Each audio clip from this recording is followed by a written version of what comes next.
Ngayong araw, nagsimula na ang Kwaresma ng mga Katoliko sa pamamagitan ng Ash Wednesday o pagpapahid sa noo ng abo. Samantala, nagpaalala naman ng simbahan na ang abo ay palatandaan na may Diyos na kumakatok sa ating buhay sa kabila ng pagiging abala sa araw-araw. Si JM Pineda sa sentro ng balita. Ang seremonya ng pagpapahid sa noo ng abo o ang Ash Wednesday ay simbolo ng pagsisimula ng Lenten season o Kwaresma para sa mga kapatid nating Katoliko. Ito ay paghahanda ng 40 araw para sa kamatayan ni Jesus, kaya dito rin nagdadasal, nag-aayuno at nagsasakripisyo ang ilang mga Katoliko. Martes pa lamang sinasagawa na ang ritual na pagsusunog ng palaspas para maging abo na gagamitin para sa banal na araw. Isang misa o panalangin bago ang pagsusunog ang sinasagawa bago magtakip silim. Sa National Shrine of Our Mother of Perpetual Help sa Baclaran, nagdaos pa ng novena at misa kasabay ng pagsalubong sa Ash Wednesday kaninang alas 12 ng madaling araw. Sa misa ay inhalin tulad ni Reverend Father Kenneth Galamoso ang mga abo na galing sa palaspas bilang tagumpay ng mga tao.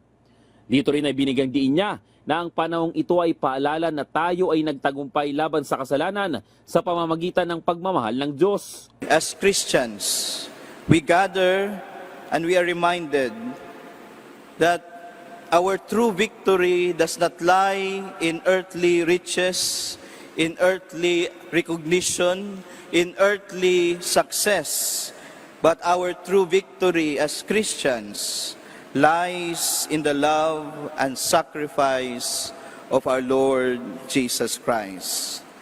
Ang mga abo rin daw ay panawagan para tumindi pa ang ating pananampalataya dahil ito umano ang pinakamalaking panalo na nakuha ng bawat tao.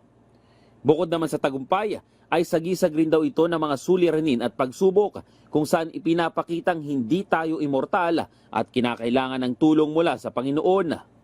So my dear brothers and sisters, these ashes also bring attention to the need for all of us to clear away our distractions, to clear away our attachments, or to clear anything that stops us from making a deeper relationship with God.